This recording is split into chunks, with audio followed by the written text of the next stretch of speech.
Hello students, I am your teaching mentor Shivam Raj Singh और आज हम लोग पढ़ेंगे क्लास 10th बायोलॉजी का चैप्टर 4 हेरिडिटी एंड एवोल्यूशन।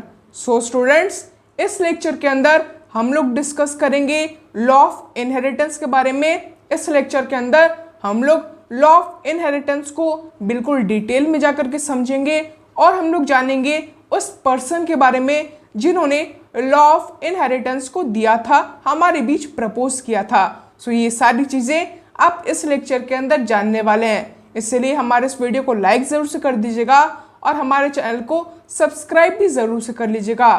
तो चलिए बिना किसी देरी किए हमारे इस लेक्चर को स्टार्ट करते हैं। तो स्टूडेंट्स, सबसे पहले हम लोग बात कर लेते हैं जॉर्ज जॉन मेंडल की, जिससे हम लोग फादर ऑफ जेनेटिक्स भी बोलते हैं, क्योंकि इन्होंने सबसे पहले जीन्स की खोज की थी। इन्होंने हमें बायोलॉजी की बिल्कुल बेसिक कॉन्सेप्ट जैसे हेरिडिटी, इनहेरिटेंस, एलील, इन सारी चीज़ों के बारे में बताया था और बायोलॉजी के अंदर एक बहुत ही बड़ा रेवोल्यूशन लाया था। तो बात करें इनकी एजुकेशन की, सो इन्होंने अपनी डिग्री मैनचेस्टर से कंप्लीट की है और बाद में अपनी further study science and mathematics के अंदर करने के लिए ये यूनिवर्सिटी ऑफ वियना चले गए थे और अपनी इसी साइंस एंड मैथमेटिक्स की नॉलेज को यूज़ करके इन्होंने लॉ ऑफ इनहेरिटेंस बनाया था। अब हम लोग बात कर लेते हैं कि इन्होंने जब लॉ ऑफ इनहेरिटेंस को बनाया तब अपने एक्सपेरिमेंट को परफॉर्म करने के लिए इन्होंने पी प्लांट का यूज़ किया था, जिसे साइंटिफिकली हम पिस्पम सेंटिमम भी कहते हैं। अब इन्होंने बाकी सारे प्लांट्स को छोड़ करके सिर्फ पी प्लांट को ही क्यों चूज़ किया था? तो पी प्लांट के अंदर ऐसे कुछ खास क्वालिटीज़ होते हैं जो उसे बाकी सारे प्लांट्स से अलग बनाते हैं। अब वो कौन कौन से क्वालिटीज़ हैं तो उसके बारे में भी हम लोग डिस्कस कर लेते हैं। सबसे पहला है they are easy to grow in gardens, हम उन्हें गार्डन्स के अंदर ईजिली ग्रो कर सकते हैं।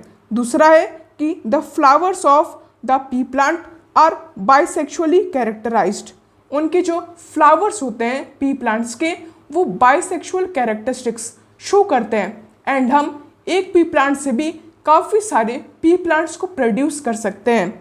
They are easy to obtain pure breed through self fertilisation, हम सेल्फ फर्टिलाइजेशन करा करके किसी भी पी प्लांट की प्योर ब्रीड को ऑब्टेन कर सकते हैं।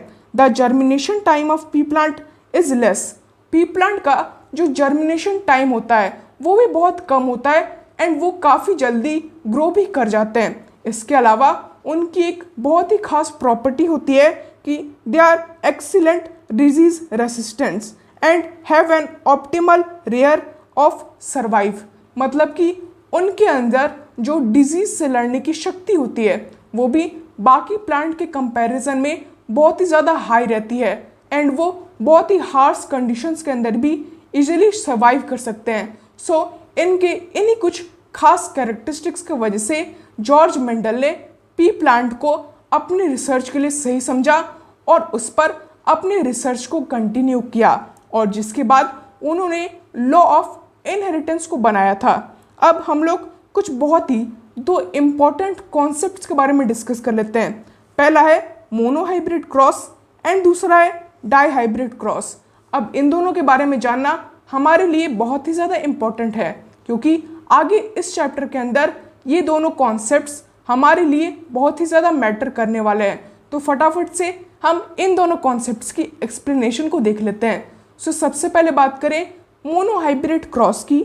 सो the crosses that study the inheritance pattern of a single gene containing one characteristics are known as monohybrid cross, मतलब कि एक ऐसा क्रॉस पॉलिनाइजेशन प्लांट्स के अंदर जिसके अंदर हम सिर्फ और सिर्फ एक कैरेक्टरिस्टिक्स को मैटर करते हैं, मतलब कि हम सिर्फ एक ही कैरेक्टरिस्टिक्स के ऊपर ध्यान देते हैं, वैसे क्रॉस को हम लोग मोनोहाइब्रिड क्रॉस कहते हैं। एंड जस्ट इसके ऑपोजिट आता है dihybrid cross, a cross in which inheritance of two pair of contrasting character is stimulated study, यहाँ पर हम लोग two pairs of contrasting studies को स्टडी करते हैं, मतलब कि यहाँ पर हम दो अलग अलग पेयर्स ऑफ कैरेक्टरिस्टिक्स को लेते हैं और उसे डीपली जाकर के स्टडी करते हैं। मतलब कि मान लीजिए एक प्लांट है और हमें उसके अंदर मोनोहाइब्रिड क्रॉस को स्टडी करना है, तो हम सिर्फ उसकी किसी एक कैरेक्टरिस्टिक के ऊपर डिपेंड रहेंगे। मतलब कि या तो उसके हाइट को देखेंगे, या तो उसके फ्लावर के कलर को देखेंगे, या तो उसके सीड टाइप को देखेंगे। मतलब कि सिर्फ और सिर्फ एक पेयर ऑफ कैरेक्टरिस्टिक्स को ही देखेंगे।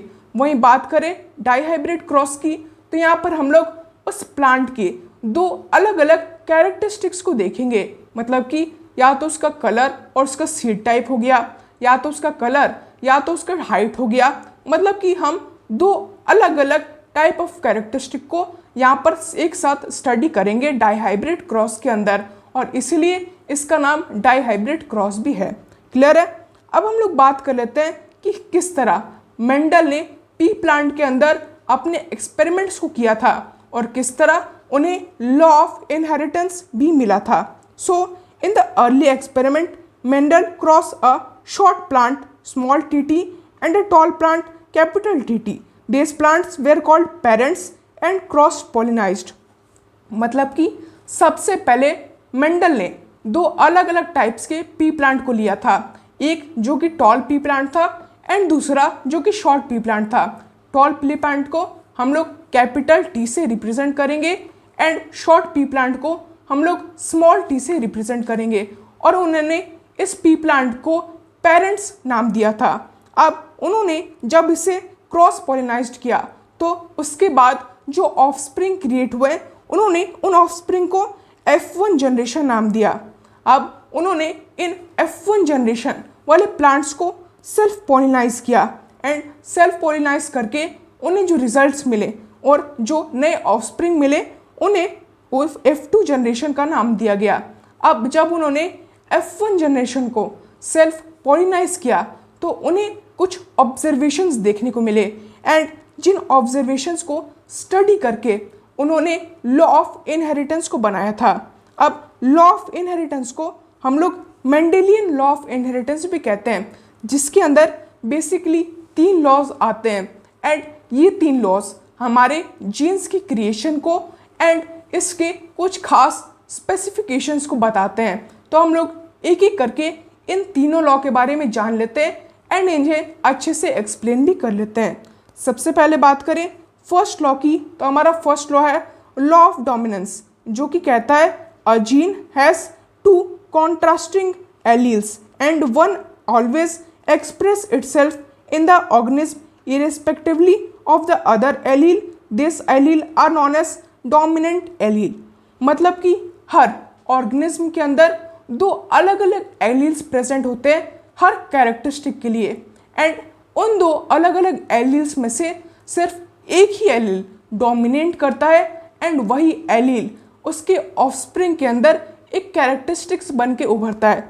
जैसे कि एग्जाम्पल के लिए हम लोग 2 प्लांट्स लेते हैं, एक टॉल प्लांट होता है एंड दूसरा स्मॉल प्लांट होता है, एंड दोनों प्लांट्स सेम ही स्पीशीज़ के हैं। अब जब हमें इन दोनों प्लांट्स को क्रॉस पॉलिनाइज करेंगे तब हमें ये देखने को मिलेगा कि इन दोनों प्लांट्स में से जो डोमिनेंट कैरेक्टरिस्टिक है वही ऑफस्प्रिंग के अंदर दिखाई देने को मिल रहा है। तो हम जानते हैं कि जो टॉल हाइट होती है वही डोमिनेंट कैरेक्टरिस्टिक्स है, तो हमारे जो न्यू ऑफस्प्रिंग रहेंगे उनके अंदर भी टॉल हाइट देखने को मिलेगी और सारे नए ऑफस्प्रिंग टॉल हाइट वाले ही होंगे। एंड इन्होंने इसी लॉस के कारण एंड इसी फंडामेंटल यूनिट्स के कारण इस लॉ का नाम लॉ ऑफ डोमिनेंस रखा। मतलब कि जो एलील डोमिनेंट रहेगा, जिसके अंदर ज़्यादा पावर रहेगी, वही अपना डोमिनेंस दिखा पाएगा और उसी का कैरेक्टरिस्टिक फर्दर और ऑफस्प्रिंग के अंदर जाएगा। समझ गए? अब बात कर लेते हैं हम लोग सेकेंड लॉ की, जो है law of segregation. So law of segregation state that the traits get segregate completely during the formation of gametes without any mixing of allele. It means when an organism makes gametes, each gamete receive just one gene copying which is select randomly।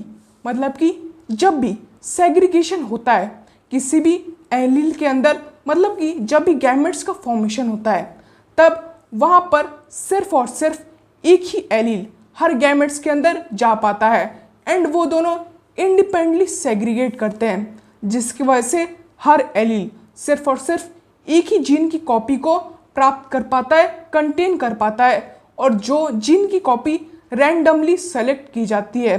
अब हम लोग बात कर लेते हैं हमारे third law की, जो है law of independent association. So law of independent association state that the traits are segregate independently of the different characteristic during gamete formation. और अगर हम इन्हें और ज़्यादा सिंपल वर्ड्स के अंदर देखें, so during gamete formation one pair of trait segregate from another pair of trait independently. This gives each pair of characteristics fair chance of expression. मतलब कि अगर कोई एक जीन है और जिसके अंदर एक एलील प्रेजेंट है और वो जीन किसी मदर से आया है एंड दूसरा जीन फादर से आया है, उसके अंदर भी एक एलील कंटेन करता है, तो अगर हम दो अलग अलग कैरेक्टरिस्टिक्स की बात करें, एक कैरेक्टरिस्टिक हो गया टॉल हाइट का और दूसरा कैरेक्टरिस्टिक हो गया शॉर्ट हाइट का, एंड एक के अंदर हो गया फ्लावर का कलर एंड दूसरे के अंदर भी और कुछ और फ्लावर का कलर। तो अगर मान लीजिए कि एक ऐसा प्लांट है जो कि टॉल हाइट है बट उसके अंदर जो फ्लावर का कलर है वो वाइट है, एंड दूसरा ही वहीं पर एक प्लांट है जिसकी हाइट शॉर्ट है बट उसके फ्लावर का कलर वॉयलेट है, तो जब इन दोनों के बीच क्रॉस पॉलिनाइजेशन होगा तो इनके जो ऑफस्प्रिंग रहेंगे उनके अंदर वही कैरेक्टरिस्टिक दिखाई देगी जो डोमिनेंट होगी। मतलब कि अगर टॉल हाइट डोमिनेंट है सो उनके ऑफस्प्रिंग के अंदर टॉल हाइट देखने को मिलेगा, लेकिन ऐसा कोई इफेक्ट दूसरे कैरेक्टरिस्टिक के ऊपर नहीं पड़ेगा। मतलब कि अगर वॉयलेट फ्लावर कलर डोमिनेंट है वाइट फ्लावर कलर के ऊपर, तो जो ऑफस्प्रिंग रहेंगे उनके अंदर जो फ्लावर का कलर रहेगा वो भी वॉयलेट रहेगा। मतलब कि अगर किसी एक पेरेंट का कोई भी सिंगल कैरेक्टरिस्टिक डोमिनेट है तो वो दूसरे को अपने अंदर इन्फ्लुएंस नहीं कर सकता है, वो इंडिपेंडेंटली सेलेक्ट होते हैं, जो भी डोमिनेंट रहता है वही कैरेक्टरिस्टिक ऑफस्प्रिंग के अंदर जाता है, और जो रिसेसिव रहता है वो हमेशा डोमिनेंस के अंदर ही रहता है, वो कभी भी अपने आप को एक्सप्रेस नहीं कर सकता। सो स्टूडेंट्स, यही था हमारा third law, law of independent association. और इस लेक्चर के अंदर इतना ही। अगर आपको ये लेक्चर पसंद आया हो तो इस वीडियो को लाइक ज़रूर से कर दीजिएगा और हमारे चैनल को सब्सक्राइब भी ज़रूर से कर लीजिएगा। तो मिलेंगे आपसे नेक्स्ट वीडियो के अंदर, तब तक के लिए धन्यवाद।